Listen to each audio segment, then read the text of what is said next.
भक्ति की चर्चा कर रहे थे कि जीवन में भक्ति की क्या महिमा है, भक्ति क्या है, अभी हमारे और विस्तार से समझने का प्रयास करेंगे। भगवान शंकर कहते हैं माता पार्वती से कि देवी, जिसके हृदय में भक्ति नहीं है वो जीते जी मुर्दा के समान है। जिन हरि भगति हृदय नहीं आनी, जीवत सौ समान तेहि प्राणी। वो प्राणी कैसा है? सौ जैसा। सौ कहते हैं इसको लास्ट। एक बार जब मर गया तो फिर उस व्यक्ति का नाम भी हम बोलना पसंद नहीं करते। आप लोगों ने देखा होगा किसी घर में किसी की मृत्यु हो जाए तो ये नहीं बोलते कि फलाने को यहाँ लाओ, बोले लाश को यहाँ लाओ। तो ठीक उसी तरह से जो भक्ति नहीं करता है वह स्वतः ही मरा हुआ है। अंगद जी भी रावण से यही कहते हैं कि रावण, मैं तो तुमको यूं समाप्त कर दूंगा, लेकिन कुछ लोग ऐसे होते हैं जो जीते जी मरे हुए होते हैं। तो उसमें एक उदाहरण वही देते हैं कि जो हरि भक्त नहीं होता है वो जीते जी मरा हुआ है।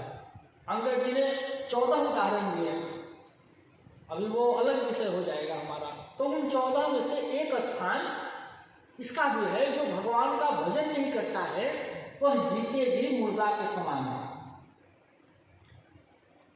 जैसे मुर्दा अपवित्र होता है, शमशान में रहता है, शमशान ले जाते हैं उसको और अग्नि में जला देते हैं, और फिर आकर जब घर आते हैं तो फिर हमको स्नान करना पड़ता है।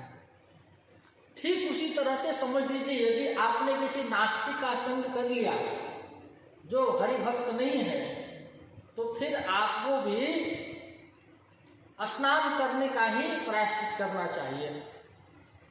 बोलते ना, किसी जैसे पहले क्या होता था, अगर किसी को कुछ हत्या लग गया हो, मान लो किसी को गो हत्या का पाप लग गया, तो उसका प्रायश्चित क्या बताते थे कि तुम जाओ गंगा जी के तट पर और कम से कम तो 1 महीना तक गंगा जी के तट पर किसी को अपना चेहरा मत दिखाना है, और भद्र होकर और दिन में केवल 1 फल, सेव या केला, केवल 1 फल खाके अपने पाप का प्रायश्चित करो, फिर आकर लोगों को मुंह दिखाना। नहीं तो जो तुम्हारा मुंह देखेगा उसको वो पाप का भागीदार बनेगा। ऐसे प्रायश्चित होते थे पहले।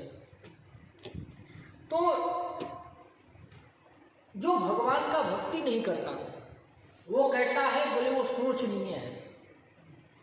जैसे यदि कोई व्यक्ति अच्छा कार्य करके मर गया, अच्छा कार्य करके मर गया, तो भी लोग बोलते अरे उसने तो बहुत अच्छा काम कर दिया, अब तो उसकी कीर्ति सर्वत्र फैल गई। अब आप देखिए, स्वामी विवेकानंद जी कोई बहुत ज्यादा साल तक नहीं जिए, स्वामी शंकराचार्य भगवान जी कोई ज्यादा वर्ष तक नहीं रहे, सब 40-42 के अंदर में गए। लेकिन उनका काम कैसा कि आज भी विवेकानंद जी को लोग बड़े आदर पूर्वक नाम लेते हैं।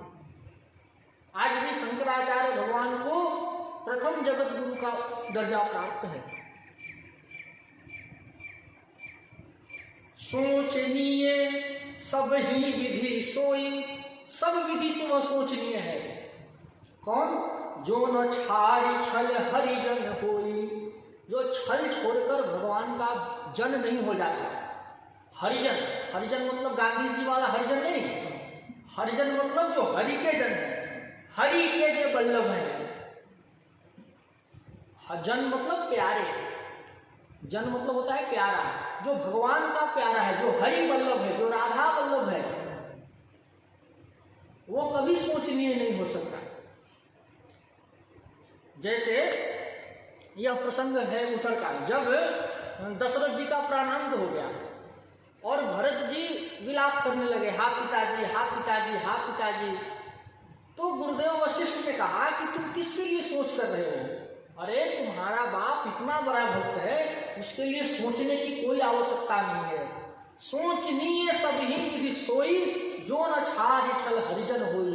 जिसने जीवन भर में भगवान का भजन नहीं किया, इतना सुंदर शरीर पाके, क्योंकि बड़े भाग मानुष तन पावा, सुर दुर्लभ सद ग्रंथन गावा। और थोड़े आगे जाइए आपने, ताकि उनको बैठने को जगह मिले। और आगे आ जाओ, और आगे आ जाओ।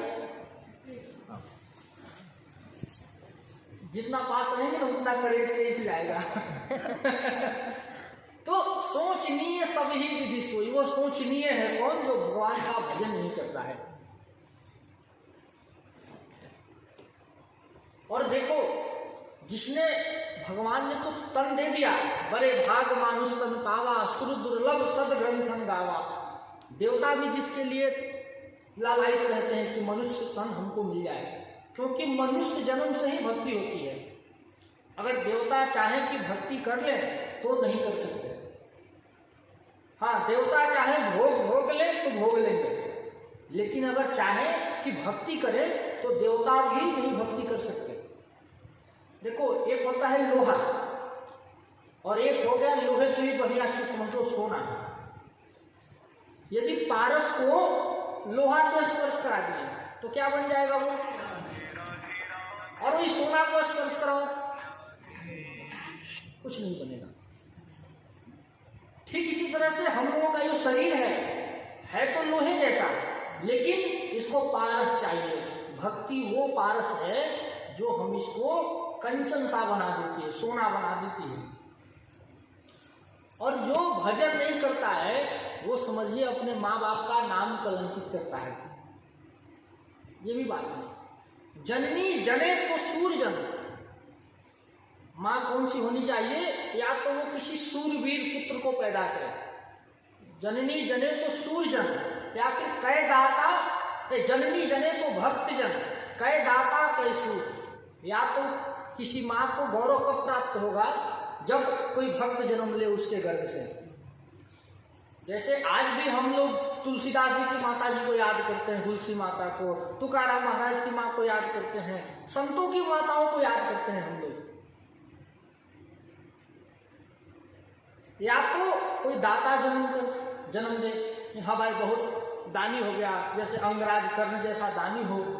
या तो फिर कोई सूरवीर पुत्र हो, जैसे अभिमन्यु की माता को हम याद करते हैं, अभिमन्यु बहुत सूरवीर था। और ना ही तो तू बांझ रह, क्यों खोवत निज नूर।